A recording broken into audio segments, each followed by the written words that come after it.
Good morning students. Class seven का हम class seven का हमारा चैप्टर सेकंड स्टार्ट हो चुका था। अब हम इसका पॉइंट्स नंबर 3 देख रहे थे। इनसाइड द माउथ, हमारे माउथ के इनसाइड क्या क्या होता है। हम स्टार्ट करते हैं। When we chew the food, तो हम अपने हिसाब से करें। When we chew the food, a digestive juice, saliva, is mixed with it. Saliva contain enzyme called amylase. हमारे माउथ के अंदर हम जो फूड च्यू करते हैं वह उसके अंदर सलाइवा मिक्स होता है और वो सलाइवा के अंदर जो एंजाइम होता है उसको हम एमाइलेज कहते हैं। During chewing the food, teeth break down food mechanically into the small pieces. और माउथ के अंदर फूड च्यू होता है और ब्रेक डाउन होता है स्मॉल पीसेस के अंदर। We have different type of teeth and they have various function. हमारे माउथ में डिफरेंट टाइप के टीथ होते हैं और उनके वेरियस फंक्शंस होते हैं। इनको हम देखेंगे। फर्स्ट आएगा हमारा इंसीजर। हमारे सेंटर में जो दांत होते हैं जो हमारे माउथ में सबसे फ्रंट पे दिखाई देते हैं उनको हम इंसीजर बोलते हैं। Central incisor and lateral incisor. इसके बाद हमारे माउथ में जो नुकीले से दांत होते हैं उनको हम कैनाइन बोलते हैं। ये कैनाइन यहाँ पे होते हैं। कैनाइन का काम क्या है, पहले तो हम देखते हैं इंसीजर का वर्क। इंसीजर का वर्क है क्रश्ड एंड ग्राइंड, और कैनाइन का चीरना फाड़ना। और इसके बाद हमारे आते हैं molar and pre molar. Molar भी दो टाइप्स के होते हैं। कैनाइन के पीछे जो दांत होते हैं हमारे उनको हम बोलते हैं first pre molar and second pre molar. उसके बाद में आते हैं molar, first pre molar and second pre molar. ये प्री मोलर के अंदर हमारी दाढ़ आती है और मोलर के अंदर वो लास्ट वाली दाढ़ आती है। A human adult has 32 teeth in all. हर ह्यूमन बीइंग के अंदर 32 टीथ पाए जाते हैं। A child has only 20 teeth, और बच्चों के अंदर 20 दांत पाए जाते हैं। These are known as a milk teeth, जिसको हम दूध के दांत कहते हैं। Milk teeth is the first set of the teeth and they fall off at the age of 6 to 8 years. जो हमारे दूध के दांत होते हैं, हमारे मिल्क टीथ होते हैं, वो कब हमारे 6 से 8 साल के बीच में टूट जाते हैं। और उसके बाद जो हमारा सेकंड सेट आता है दांतों का, वो उसको हम परमानेंट टीथ बोलते हैं, जो हमारी मतलब पूरी लाइफ हमारे साथ रहते हैं। जब हम लोग बूढ़े होते हैं तब वो टूटते हैं, उसके बाद हमारे कोई दांत नहीं आते। और जो हमारे मिल्की टीथ टूटते हैं उसके बाद हमारे परमानेंट टीथ आते हैं। लेकिन परमानेंट टीथ अगर एक बार टूट जाए तो फिर वो दोबारा नहीं आते। द परमानेंट टीथ में last thought life when we new a growth we so should proper our teeth. जैसा कि मैंने आपको बताया कि हमारी पूरी ज़िंदगी हमारे साथ रहते हैं permanent teeth. Normally bacteria are present in our mouth but they are not harmful to us. Normally हमारे माउथ में बैक्टीरिया पाए जाते हैं पर वो हार्मफुल नहीं होते हैं। When never we do not clean our teeth after eating then some harmful bacteria grow and producing acid. अगर हम कुछ खाने के बाद हमारे टीथ्स में ब्रश नहीं करते हैं तो वो हमारे माउथ में हार्मफुल बैक्टीरिया डेवलप होते हैं जो हमारे टीथ को हार्म पहुंचाते हैं। और जो क्या होता है कि एसिड हमारे माउथ के अंदर जो हमारे टीथ्स होते हैं उनके ऊपर एक इनेमल लेयर होती है जिसके कारण हमारे टीथ वाइट चमकते हैं। उस एमएल को एसिडिक कंडीशन में डैमेज पहुंचाती है और ये अधिकतर मीठी चीज़ें खाने से होता है। अब हम देखेंगे reasons of the tongue of the different taste. हमारी जो टंग होती है वो ऐसी होती है, इसके अंदर अलग अलग कॉलम्स होते हैं। 5 टेस्ट के लिए कॉलम होते हैं।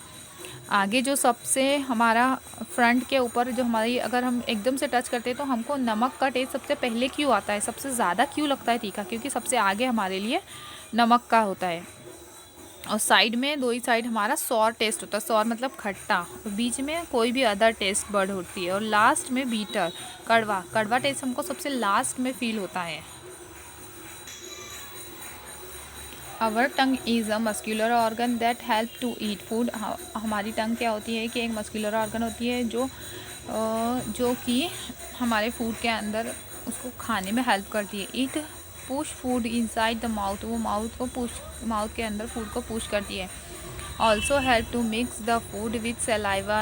जो सलाइवा होता है उसको हमारे खाने के अंदर मिक्स करती है और हमारे खाने को स्वेलो करने में मदद करती है, मतलब निगलने में मदद करती है। It is free at front and can be moved in all directions. We use our tongue for taking also. हमारे खाने को मूव करने में भी हेल्प करती है हमारी टंग। अब हम देखेंगे नेक्स्ट पॉइंट, फूड पाइप और ईसोफेगस। फूड पाइप को क्या बोलते हैं हम? Oesophagus. The swallow food passes into the food pipe और ईसोफेगस। जैसे कि मैंने आपको बताया, फूड पाइप हमारे को हम ईसोफेगस कहते हैं और जो कि हमारे खाने को निगलने में मदद करता है, मतलब कि जो हमारे खाने को स्टमक तक पहुंचाने में हमारी हेल्प करता है। The food pipe runs along the neck और चेस्ट। ये पूरा हमारा फूड पाइप कहाँ से? नेक से लगा के तो पूरा हमारी स्टमक तक के होता है, जो खाने को हमारी ये पूरी एलिमेंट्री कैनाल में मूव करता है। अब हमारे स्टमक तक पहुंचाता है। Our stomach is J shaped. हमारा स्टमक जे शेप्ड का होता है, एक बैग के समान होता है। मेड अप ऑफ मस्क्यूलर, वो मसल से मिलकर बना होता है। It can hold up to litres of the food at a time. Food stay stomach few minutes of a hour depending on the types of food. The stomach muscles squeeze and mix the food digestive juices. These digestive juices are produced in the glands present in the walls of the stomach. The digestive juices help in the digestion protein thus are partially digested in the stomach, then it goes into the small intestine. हमारा stomach क्या होता है कि जे shaped का होता है, वो muscular होता है और उसके अंदर हमारे स्टमक में फूड कुछ मिनट्स या कुछ घंटों तक रुकता है।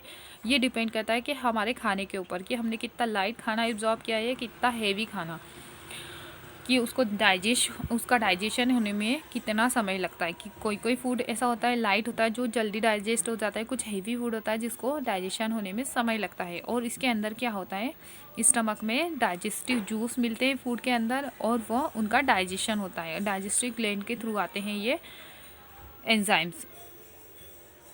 Sometimes when we are taking as well as eating or are in hurry we may cough, get hiccups or a cooking sensation. This happens when we food particles or water enter the windpipe. Increase of food pipe. The windpipe carries the air, nostrils, lungs. ये इसमें ये बताया गया है कि जो हमारा oesophagus होता है उसके पीछे ही हमारा एक ब्रीदिंग पाइप भी होता है जिसको हम विंड पाइप बोलते हैं। अगर हम खाना खाते हैं और खाना खाते हुए हमें कभी बात नहीं करना चाहिए। क्यों बोलते हैं बड़े लोग हमेशा? इसलिए बोलते हैं क्योंकि हमारा फूड पाइप आगे की ओर होता है और जो हमारा विंड पाइप होता है वो आगे की ओर होता है और हमारा फूड पाइप पीछे की ओर होता है। तो हम जब खाना निगलते हैं तो हमारे विंड पाइप के ऊपर एक ढक्कन लग जाता है और अगर हम बात करते हैं तो वो ढक्कन खुला रह जाता है, तो खाना हमारी विंड पाइप में चले जाता है। और अगर हम चुप रहते हैं तो वो विंड पाइप के अंदर वो ढक्कन लग जाता है और हमारा खाना पीछे की ओर ईसोफेगस में जाता है, हमारे फूड पाइप में। इसीलिए हमें खाना खाते टाइम हमेशा चुप होना चाहिए। द स्मॉल इंटेस्टाइन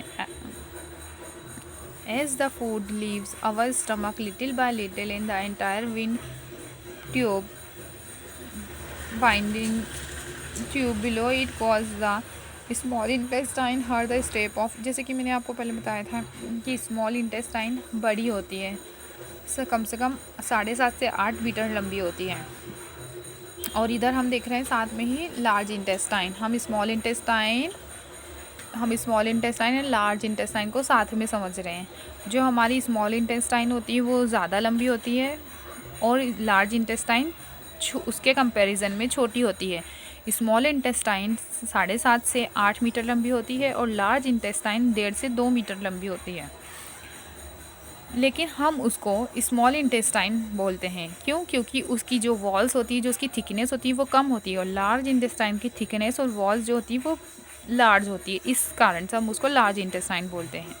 अब आप लोगों को याद रहेगा ना कि स्मॉल इंटेस्टाइन लार्ज होती है और लार्ज इंटेस्टाइन स्मॉल होती है। अब इसका क्या काम है स्मॉल इंटेस्टाइन का, कि इसके अंदर जो फूड गया वहाँ से स्टमक से होते हुए जो फूड आया तो फिर उसके अंदर सारे डाइजेस्टिव पैनक्रियास का जो और लीवर जूस होते हैं वो सब इसमें आके मिलते हैं, जो गॉल ब्लैडर से जूस निकलते हैं, फैट और ये सभी रिमूव होते हैं और फिर उसका अंदर प्रोटीन कार्बोहाइड्रेट से धीरे धीरे सक होके हमारे खून में मिल जाते हैं। और इसके अंदर क्या होता है लार्ज इंटेस्टाइन के अंदर कि ये हमारा जो जितना भी पानी है, जितना भी स्टोर और जो मटेरियल होता है वो धीरे धीरे बचा हुआ और इसमें रिस के हमारी बॉडी में मिल जाता है और वेस्ट मटेरियल एनस के थ्रू बाहर निकल जाता है।